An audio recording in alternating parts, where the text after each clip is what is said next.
Hello guys, it's Ryan Ho back with another video. Today I want to talk about the Audeze Maxwell and my 2-month review of this headphone. So I've been using this for a while now and I've discovered a few of the features I actually didn't think I would use that I use a lot more. We're going to talk about some of the kind of Dolby Atmos and how that works. And then they also have EQ now. So you have the ability to kind of set your own profile. So I'll show you guys the profile I set and how that works as well. It's pretty cool. And I tested on Android and iPhone. So it's really nice. And then, yeah, we'll talk about how it kind of feels too, because I've definitely worn in the pads more too. It's all about the Maxwell coming up, right? As always, please like and subscribe down below. Helps my videos out. And yeah, if you didn't know about the Maxwell, I think this is really one of the best headphones you can get, period, not just a gaming headphone. I think because one, it has really good drivers. These are planar magnetic drivers from Audeze, a audiophile company. So they're way beyond anything you get from typical gaming companies. And then the second thing is because it uses EQ or equalizer to kind of do the tuning, its tuning is basically essentially perfect. Now, some people have different preferences, so you can kind of change a few things, but really out of the box, it sounds really good through, in my opinion, the immersive setting or the bass boost setting. Those are my favorite two settings to use. So using Dolby Atmos on this was really, really good. I felt like it actually gave it a little bit more depth, a little bit more 3D in the sound. So I thought that was pretty good. Now, the thing about Dolby Atmos on this is like, essentially, you can apply Dolby Atmos to any headphone. Like I could literally use the software for this headphone. So it's not really exclusive to just the Audeze Maxwell, but I can confirm that it works really well. So you should definitely try it out. But you know, you can use any headphone with Dolby Atmos. One of the settings that I use a lot on this headphone, which I really didn't think I would use, is the fact that you can connect it dual to your phone, basically through Bluetooth, and then wired through your computer, either through analog 3.5 millimeter, or you can connect it through USB-C. This essentially allows you to listen to both your PC audio at the same time while you're watching a video on your phone or a phone call. And that's basically what I've been using a lot for. Like I basically, you know, playing games while playing Valorant, then, you know, if I'm like dead or I'm waiting around for the game to load, I'll just watch a video on my phone and it'll go straight to my headphones. So I could really multitask really well. Where, you know, if you didn't have that dual thing, you know, you can't really play a video on the side because you either have to tab out of your game or, you know, your headphone's going to be blocking the sound. So using the Bluetooth was actually really useful. And that feature, I really didn't think it would be that great, or I wouldn't think I would use it, but I've been using it every single day and it's been really good. So I've been using the volume limiter on this headphone. And I actually realized if you turn it off, it kind of gets way too loud, way too fast. Like the first increments of like 2, 4, 6 are really loud on Windows. And I find it's actually better, at least for me, to turn on the volume limiter so that I can actually get fine-tuned adjustments on the volume of this headphone. Something I didn't realize because I think at default, the volume limiter was always on. And then I think Audeze eventually updated to not default to the volume limiter on. But I think it's better to have the volume limiter on because it gives you just more fine-tuned adjustments. But that's my opinion. All right, so let's talk about the comfort of this headphone. So I've definitely worn this enough to break in the headphone. So what I mean by that is basically my pads don't feel as stiff as when I first got them. They're now even softer than before. I mean, they were really soft before, but now they're like super, super soft. I can definitely feel this kind of conform over my head. But besides that, really, I haven't felt any really change from the headband. And yeah, just the cups are just, you know, they clamp a little bit less and they're kind of, you know, more comfortable. I've dropped this headphone a few times. Obviously, I wasn't really worried it was going to break. I probably dropped it like 3 times already. And it fell off my desk. And yeah, it's perfectly fine. So this is exactly what I expected from this headphone. I think my prior HyperX Cloud Orbit S would have kind of broken. So that's nice to see. So in my original review of the Audeze preset, I said it was kind of boring. I kind of take it back. The Audeze preset's pretty good. I mean, it is a little boring, but I find that you just got to turn up the volume a little bit more and the mid-range comes out a little bit more on the Audeze preset. So I think it's a viable preset if you like your mid-range a little bit more forward. My favorite one is probably the bass boost. It's really good. I feel like this is like what I want to hear in the sound. But immersive sometimes takes it a little bit better because that extra treble emphasis really kind of gives it a little bit more detail. So I would say immersive is probably my first favorite, then bass boost is second, and then my third is most likely going to be the Audeze. Now let's talk about the presets, right? So you can set your own presets now with the app finally released. So my first preset to show is really not much change. I only increased to 8 kilohertz, which is just increasing the treble a little bit. And like I said, I find in the default it didn't have enough treble for me. I feel like the detail was kind of hidden, so increasing the 8 kilohertz does help. Now this is almost essentially the same as immersive. Maybe it's just like 1 dB less treble than immersive, but you have to understand that the Audeze Maxwell is already really well tuned, so there's not really much to change. It's more like a slight preference shift, if anything, but like the default immersive mode is already good enough. All right, so for preset 2, I actually have a bass boost at 125 hertz. Always felt like, the bass on the original one was missing just a little bit more bass around 200 hertz. Now you can't really increase that here because it only gives you 250 and 125. I found that when I increased to 250, it got kind of, intruded on the vocal range a little bit too much. So then I opted to raise the 125 to 3 dB. Now, like I said, this is not that much. 3 dB is not that much higher, but I felt like it helped a little bit. And then here, I also raised the 8 kilohertz to 3 dB as well this time. And it just sounds a little bit more fun and exciting in my opinion. Now, my preset number 3, it's not really much different, but it's basically just a lower end bass boost at the 125 hertz again. It just gives it a little bit more thump. I mean, honestly, the normal bass boost is pretty good, but this is just like me testing stuff, and I felt like this was more fun sounding to me, so I just kept this one. And then my preset number 4, once again, it's very similar to the other ones I've done.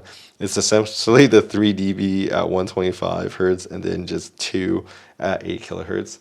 So as you can see, the adjustments I'm making on this is like not crazy at all. It's just very small adjustments, but I do think like you can make little changes. If you don't want to at all, just use immersive preset because it's already really, really good. So the last thing I really want to talk about is just the sound of the Maxwell. Like I said, I think the strength of the Maxwell really is the mid-range. It reminds me of one of the best, mid-range headphones, and one of the most hyped headphones that people talk about in the audiophile community, which is basically the HD6XX. Basically, it's like a vocal forward type of headphone. It sounds really good, really accurate to me, and the Audeze really kind of brings that characteristic as well, and it kind of goes above and beyond that. This has actually really good bass and really good treble. That's what the 6XX didn't have. So really, I define this headphone as one of the most balanced headphones. Natural sounding is literally what it sounds like. If you love listening to like vocal bass music, this thing does really well. You also have a good support of the bass. The treble is just super clean and clear. Like the clarity that you get on this headphone is just insane, honestly. And that's what I really like about it. So I did a lot of comparisons of this headphone to other headphones to kind of figure out, what it does well and what it doesn't do well. Like I said, the vocals of this is really well. Something like the Epos H6 Pro doesn't really compete in that aspect, and something like the Hyphen HE6 SCVT also can't compete when it comes to vocals. Like this is really the best headphone I have for vocals, in my opinion. Now, in other respects, this Hyphen Man does better in what we call bass dynamics. It's like where you basically feel like the deep bass and how much you can feel the actual shake and the rumble. I do think the HE6 does it a little bit better, but it's not like this one is light. You can also feel it on this one, so it does it really well. I'm just saying that, another headphone could do just a little bit better. And then, when it comes to like imaging and gaming, right? So, like I said, I hit, Ascendant on Valorant. So this headphone is definitely good imaging, but I wouldn't say it's like the best I've ever heard, but it's still really good enough to suffice. Honestly, like it's really good. But I do think the best imaging headphone I've heard so far is still this Epos H6 Pro. So, that can kind of win in that category. And then we also have the old headphone, right? This is the kind of the HyperX Cloud Orbit S. It's the predecessor of this headphone, essentially. And, I do think this is definitely a step up. The biggest thing I would say is that you don't really hear as much of the kind of static noises, because a lot of like Bluetooth headphones, they have that static noise from the amplifier, versus the one on this is very, very clean and clear. You just basically never hear the static. The only time you can hear it is if you try it in analog mode and you turn up the volume really high, really kind of hear that little hiss. But besides that, like the hiss on this is basically non-existent, and that sounds really, really good. So honestly, this headphone, amongst everything I've compared, you can watch all my other videos that I compared to, is still what what I think is one of the best, and if not the best headphone at $300 in my opinion. And I've also heard more than this, these headphones. Like I've been to a bunch of audio shows, heard a lot of high-end headphones, and like I would say this headphone is a good value for money. I mean, obviously I've heard more like ridiculous headphones that do sound maybe a little bit better at like $1,700. This which would be the Audeze MM500, like their own branded headphone that was $1,700. That one sounded a little bit better, but besides that, there wasn't many headphones I would choose, you know, over this. This sounds pretty good, honestly. But yeah, if you guys didn't know, I actually got to Ascendant in Valorant recently, all thanks to this headphone. Okay, not really, that was just a joke. I think it's mainly because I got a new mouse and a new mouse pad, and that kind of helped me aim better because of that. So I'll be talking about the Death Adder V3 Pro, which has been helping, and I got a new mouse pad. I got the Razer Strider and the Fnatic Focus 3. So I'll be talking about mouse pads and stuff like that to improve gameplay in my next video, so you guys don't want to miss out on that. But yeah, my summary of the Audeze Maxwell is I really think it is the best headphone you can get for the price. Like for $300, you're getting a wireless headphone for gaming, you're getting an amazing wired headphone, you're getting a Bluetooth headphone. I mean, the only downside of this headphone, like I said before, is just the weight. Like it does feel heavy on my head, and it gets tiring after some time, a few hours for me technically. But really, besides that downside, this is really comfortable and it's really just that good sounding in my opinion that this is probably gonna be one of the most popular headphones, and it's kind of already seen as one of the most popular headphones because it's already sold out and people can't get it. So, you know, if you can get your hands on one of these, it's definitely worth it. Anyways, I hope you guys like my videos. Please like and subscribe down below. Helps my videos out. And I'll see you guys next time. Bye-bye.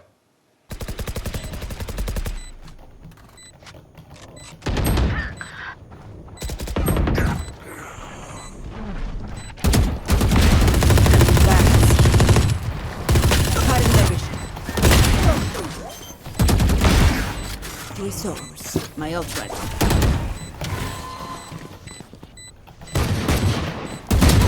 One enemy remaining. Last player standing. Thank you. I was. Spike planted. Nice. Close. Listen, dug out. Ready. You guys have Silva. You have Silva's full util. Deploying One enemy remaining. Dug out. Nice. What's Silva get? Up and away. Dizzy's down. You did good. I can blind maze when they start coming in. One top for you? Yeah, it's like that. It's all you, bud. Spike planted. Peace.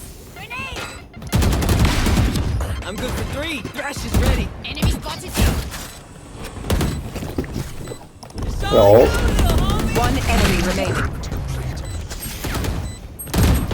Last player standing. 80. My buddy's defusing. Nice. Oh my lord. Shoot. Look out.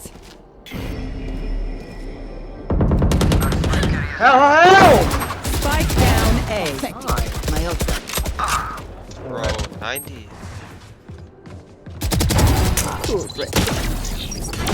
One enemy remaining. You will not kill my ally. Okay, the rest heaven. Can you bomb down? They're forced to go tree. Just plant.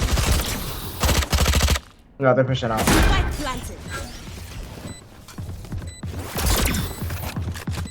They're What do dropping. you see down there? One right, one left. Don't be just stay under. Pop arena. They will cover. Wait, what's tree? One enemy remaining. Last player standing. Nice.